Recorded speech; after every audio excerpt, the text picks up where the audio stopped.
Klingar.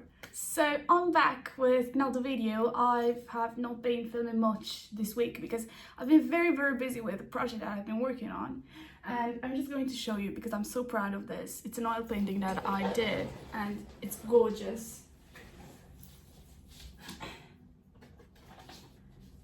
Like doing a little art reveal. It looks like this and it's so amazing and such a hard work. This is like my biggest canvas that I painted. Is there another one that's like similar size? And look at this. I'm calling it Sgt. Pepper Across the Universe. So it looks amazing, incredibly amazing. Look at all those details.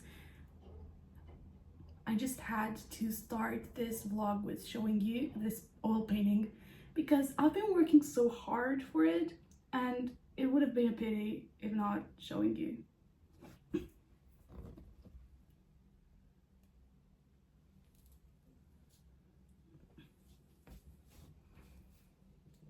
So this took me a whole week.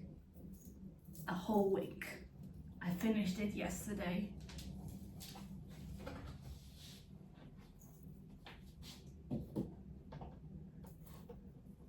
And just after this, let's take a moment to just respect and enjoy my outfit because it's like so 60s. I'm obsessed with the 60s, and I have colorful tights and this beautiful dress that I recently purchased from a shop. It's lovely. And I really love the buttons. They're so 60s, if you can see. Okay, so let's get back to the main thing that I wanted to talk about in this vlog because I'm so excited that it's coming, a new documentary about the Beatles. Perfect synchronization. Aldi, bet you can eat your own voice. Only it's late zone. Yeah. Hello. How you doing, Ringo? I'm all right.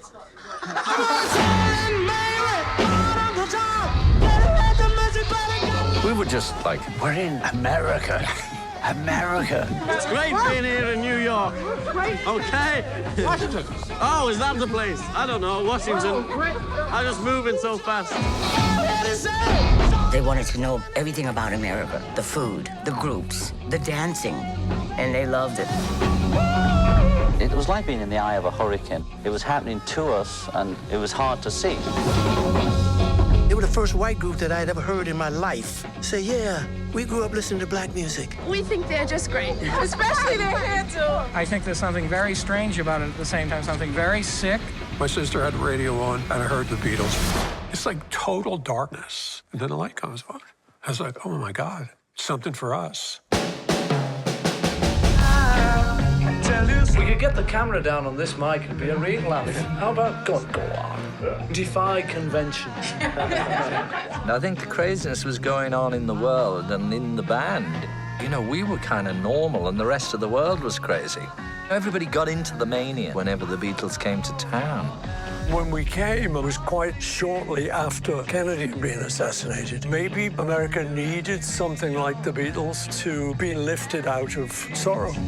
The elixir that they put together is so profound. It wasn't just about the songs. It was the power of music to transform lives. The girls crying, their paint falling out. What they crying for? What do you like about the Beatles? We just like the Beatles because they're English. Do you think they're very English? I think we're jolly English, actually.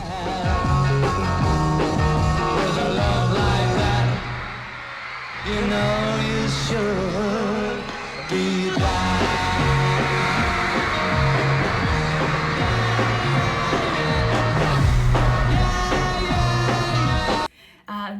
This month, I think it's on the 29th November, and I'm super excited about it. I know the last documentary we got was the Let It Be, the remastered one, and I watched it, but to be honest, I prefer Get Back. Even though, yeah, Let It Be is remastered, you hear it better, and the footage is a lot more improved, but I prefer Get Back. Even though Get Back is serious, and we have their one episode 3 hours, so in total would be like 9 hours because there's 3 episodes.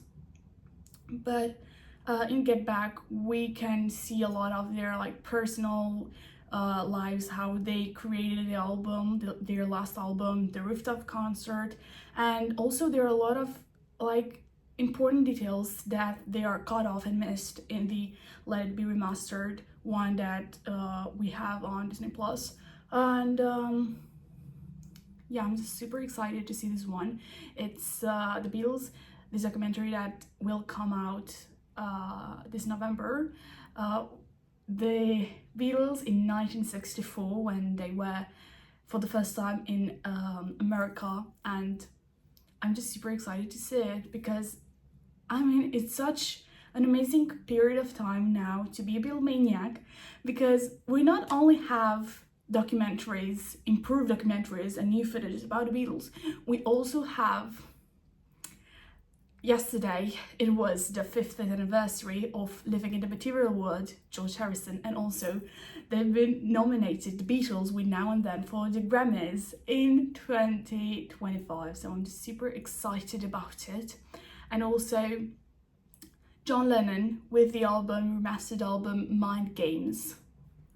Amazing. I just hope, I'm manifesting that the Beatles will win the Grammys with their last song Now and Then, because it was so good. And if you haven't listened to Now and Then, you must. I don't know, but I'm just curious if there are still, you know, original Beatlemaniacs, the ones that were in the 60s, if they're now living. I'm just curious to know about their reaction to the Beatles being nominated to the Grammys and these new documentaries that will come out. And also we must talk about Midas. I'm telling you, I've seen some bad reviews about this movie, but I'm telling you, it's just so amazing. We needed so badly the Brian's side of the story, because without Brian Epstein, we wouldn't have had our beautiful four lads from Liverpool. We wouldn't have had them, because Brian made them, you know, successful. He took them to America, to, you know, or to Ed Sullivan Show. I mean, yeah, they were talented, all four of them, but without Brian, they wouldn't have been so successful, you know. And I'm just so excited to tell you that this movie is amazing. You must watch it. I don't know, it's on Prime Video UK or something like that. I'm not too sure. You can Google it online and you can search where you can watch it. I believe right now it's only available in the UK, so you'll have a little bit to wait if you live in other countries. And the acting, amazing. The casting, I adore the casting, because the guys that played the Beatles, they looked so much like them, and I appreciate how they tried to have an accent, a Scouse accent, and it really worked out and it was amazing. I loved their acting. Even though they're not actors, I googled it and searched it, they are in fact musicians, some of them.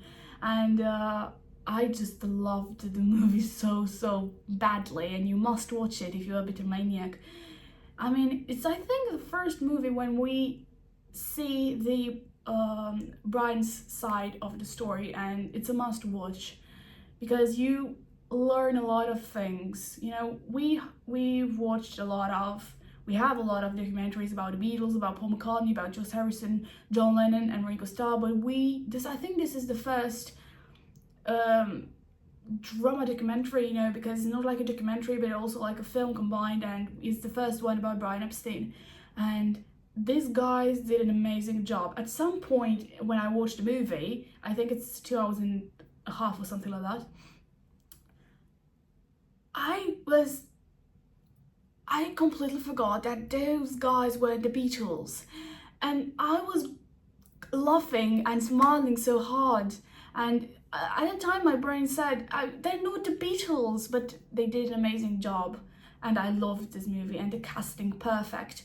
And the guy that played Paul McCartney, perfect. He was handsome, just as Paul McCartney. He sang amazingly, and I loved it completely. The whole movie overall amazing. But at the end, I'm not going to give a lot of spoilers because you must watch it. It's amazing. Our roster of artists spreading the Liverpool sound to every town in the country. I heard that you almost missed your flight home because of my boy. They call that Beatlemania. Now, the Beatles! And the saddest part was at the end when Brian was crossing the Abbey Road, and on the screen it was written, Brian Epstein died aged 32 from a drug overdose. And that was like the saddest thing, because the Beatles weren't as good as they were before, let's say, without Brian, because Brian had such a great impact on their lives. They were like a family, you know, like friends and families, and it was amazing, you know, the movie. But that was like the saddest part. Yeah, and I do believe that's one of the motives why the Beatles broke up, because if you watched Get Back, George Harrison said that we haven't been the same since Mr. Epstein died, and Brian Epstein's death had such a great impact on their lives and on their career as well, because I think that was a motive why they broke up, not because of Yoko Ono. And I don't know why Beatlemaniacs and fans and, you know, people hate Yoko Ono so much. I mean, I'm not a Yoko Ono fan, but I don't hate her, because it would be foolish. It was John's choice, and, you know, he loved her and she loved him, and, you know, you don't have to blame one single person for a group's breakup, because I don't know if that's really fair towards Yoko, because, you know, and John Lennon, he wasn't such a bad person, because he did some bad things and good things as well, you know, but he was a human being. We all make mistakes, we all have good parts and bad parts. The thing about him is that he was so, you know, recorded and filmed, and, you know, and people talked about them a lot, so that was the main thing. They got into too much, I believe, into their personal life, and that wasn't a good thing, you know. But overall, just talking about, because now I'm talking about a lot of subjects, and the Beatles are, you know, you have to talk about them. You need a whole week to talk about them, because they're amazing. Even though they recorded together for 7 years or so, they had such a great impact on nowadays. And if you said that you hate the Beatles or they're underrated, you are so wrong, because a lot of artists nowadays, maybe the artists that you love, are influenced by the Beatles, you know. Even though, for example, I don't know, Billie Eilish, she said in an interview that her idols are the Beatles, Taylor Swift, her idol is Paul McCartney, and you know, all these nowadays artists, they have been impacted by the Beatles. The Beatles is you know, what I can blame for my and Phineas's way of songwriting, honestly, in so many ways, but specifically the way that we layer vocals and all the harmonies and all the chords. Like that was really our biggest, I think, influence growing up. I mean, the way that the Beatles did all their harmonies was so just like nothing else had ever been, and they were just so cool and so weird and unexpected and beautiful, and I think that was a big. Hey, I'm Sabrina Carpenter, and I am secretly, not so secretly, a fan of the Beatles. Their music will follow me for the rest of my life. We wouldn't have had, I don't know, Taylor Swift, Billie Eilish, Harry Styles. We wouldn't have had Elton John. We wouldn't have had Fleetwood Mac or Blondie or Queen, or, you know. So all these great bands and artists have been influenced in some point or another by the Beatles. They not only created the music industry, the art music industry, but also they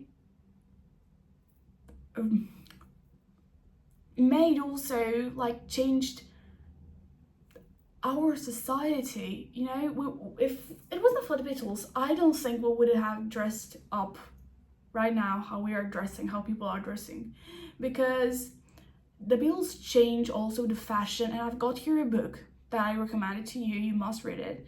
Though it's like 1 second.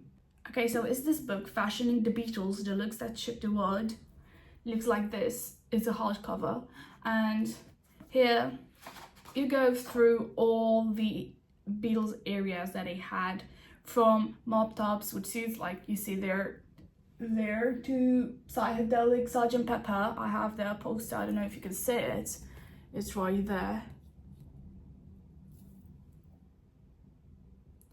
And you have here all these fashion areas. So this book, it's just so interesting, I adore it. And you also have everyone's favorite fifth Beatle, Brian Epstein, Mr. Epstein. Yeah. So this book is how their looks shook the world. So you can't talk about the swinging 60s without mentioning the Beatles, not only because of their sound, but also for their looks. They were something revolutionary. They were something that the world needed them, you know? Because it was after the war, everyone wanted a new start. The younger generation wanted the sound, the original sound. They wanted to be heard. They didn't want to stay in the shadows of their parents. And the Beatles came like that with that fresh air, let's say, even though they came from Liverpool, a very dark corner of world, but they were so different and improved the world. And you know, they could have chose to just be mean and, you know, the other side, because they spread love, kindness and peace, but they are influential about on their word. They could have just spread war and, you know, said that people should be mean, but no, they chose love. And just like in their song All You Need Is Love, at that point they could have promoted the album that just came out, their latest album, but they chose not to. They chose to give a message to the world, a message that the world really needed. But I don't think, even nowadays, we haven't truly realized the meaning of the message that the Beatles gave us. All They Need Is Love, and also John Lennon songs that are so meaningful. For example, Give Me Some Truth, or How, or Imagine, Anthem. Imagine is Anthem. So yeah, this book, a must read if you love the Beatles. And also Midas, amazing movie. And I'm like curious to see the casting for the biopics of the Beatles that will come in, I think 2070 or something like that.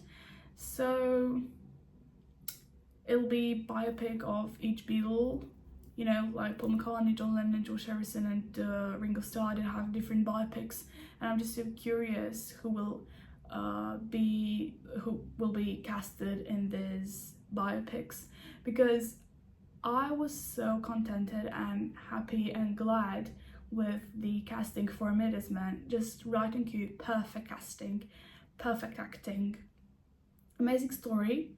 The thing is, I really wished it was a little bit longer, because when the movie finished, I was kind of sad, you know, because I really wanted more. So this movie, Midas Man, masterpiece, amazing. Oh, only good words and good things about this movie. I loved it amazingly, amazing movie, and you just must watch it. Masterpiece.